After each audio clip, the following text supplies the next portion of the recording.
नमस्कार, स्वागत है आपका संभाग पोस्ट न्यूज में। आइए करते हैं खबरों की शुरुआत।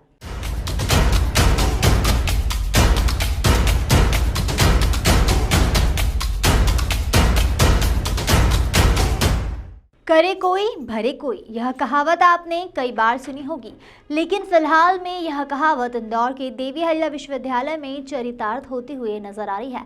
आपको याद दिलाते चले कि डीएवीवी में अपनी 22 सूत्रीय मांगों को लेकर 9 दिन पहले गैर शिक्षक कर्मचारी संघ ने हड़ताल की थी।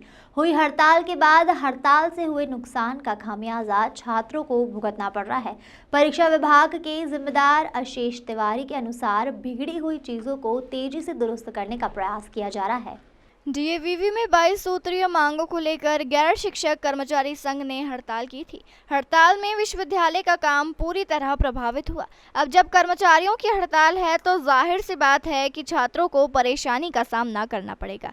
हालांकि हड़ताल समाप्त हुए 9 दिन गुजर चुके हैं, लेकिन 5 दिन हुई हड़ताल ने जो काम प्रभावित किया है उस काम को पूरा करने में परीक्षा विभाग के लगभग सभी कर्मचारी और अधिकारियों को जी तोड़ मेहनत करनी पड़ रही है और आने वाले समय में रुकी हुई परीक्षा परिणामों को जारी करने की कवायद की जा रही है। हड़ताल के दौरान कई परीक्षाएं विश्वविद्यालय द्वारा आयोजित कराई गई थी। हालांकि हड़ताल के दौरान परीक्षा के लिए बनाए गए सेंटर्स पर प्रश्न पत्र पहुंचाने का महत्वपूर्ण काम जो कि विभाग का कर्मचारी कर सकता है, वह प्रश्न पत्र पहुंचाने में हड़ताल के दौरान भी कर्मचारियों ने मदद की है। ऐसा परीक्षा विभाग के जिम्मेदार डॉक्टर तिवारी का कहना है। बावजूद उसके हड़ताल के बाद कई विश्वविद्यालय की परीक्षाओं में परीक्षा परिणाम जारी करने में परीक्षा विभाग असमर्थ रहा, जिसका इकरार डॉक्टर तिवारी ने कैमरे पर किया। लेकिन अब बिगड़े कामों को जल्द ठीक करने का वादा मीडिया के सामने डॉक्टर तिवारी ने किया है।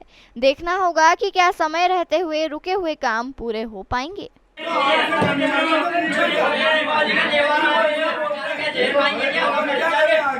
नहीं, आपको पहले भी नहीं किया, कुछ सुना नहीं, नहीं क्या गलत बोल रही है, नहीं पूरा सुना नहीं, नहीं क्या चाहता है, क्या चाहता है, आप गए अपने कहा हड़ताल खत्म करके आश्वासन देके आ गए और धनबारी को अपना फैसला सुना दिया और मांग कुछ नहीं है, इसलिए काम हो गया।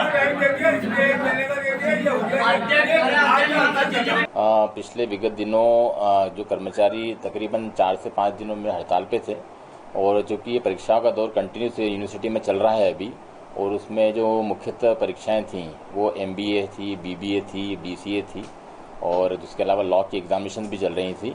तो जहाँ तक परीक्षा परिणाम है तो उसमें थोड़ा यूनिवर्सिटी को प्रॉब्लम आई थी, क्योंकि अभी परीक्षा परिणाम में लगातार जितने भी हमारे कर्मचारी हैं कंप्यूटर सेंटर पर जाते हैं रिजल्ट बनाने के लिए, तो वो नहीं जा पा रहे थे। तो उसके अंदर जो हमारा रिजल्ट था वो तकरीबन 4 से 5 दिन डिले हुआ है।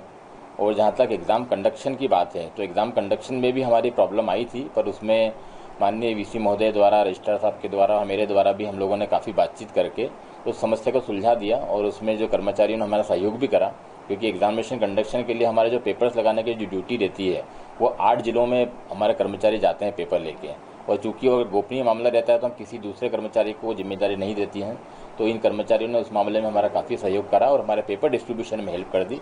हालांकि पूरा ओवरऑल थोड़ा 4 से 5 दिन में हमको इफेक्ट लगा है इसके अंदर। तकरीबन उसके अंदर 20,000 के आसपास छात्र शामिल थे, 7,000 इसके अंदर हमारे जो लॉ की एग्जामिनेशन थे उसके अंदर थे और 10,000 की जो स्ट्रेंथ है वो उसके अंदर हमारे जो BBA, BCA, MBA वाले एग्जामिनेशन है उसके अंदर छात्र उसमें अपीयर हुए थे। सर, ऐसे कितने परीक्षा परिणाम थे जो तत्काल में निकालने थे और 5 दिन डिले हुए थे? कितने हजारों में या कितने? इसमें मुख्यतः जो PG के हमारे जो एग्जामिनेशन है, PG कोर्सेज में MA, MCOM, MSc के 2nd और 4th सेमेस्टर के होते हैं, और वो तकरीबन हमारे जो रिजल्ट थे तकरीबन 30 से 35 रिजल्ट थे तो उसके अंदर हुए। हालांकि हम लोगों ने 5 दिन की हड़ताल के बाद में उसको तुरंत निकाल दिए और अब मुश्किल से 5 या 6 रिजल्ट बचे हैं, जो कि हम आगामी 2 या 3 दिन में उसको भी हम निकाल देंगे। तो इस तरह हमारे PG के पूरे परीक्षा परिणाम जारी हो जाएंगे। जो परीक्षाएं चल रही हैं उनकी भी हमारे कॉपी वैल्यूएशन का काम चल रहा है और उनका वैल्यूएशन काम भी हम एक्सपेक्ट कर रहे हैं कि आगामी 10 से 15 दिन में उसको भी रिजल्ट निकाल के हम उसको रिजल्ट टारगेट को कंप्लीट कर लेंगे।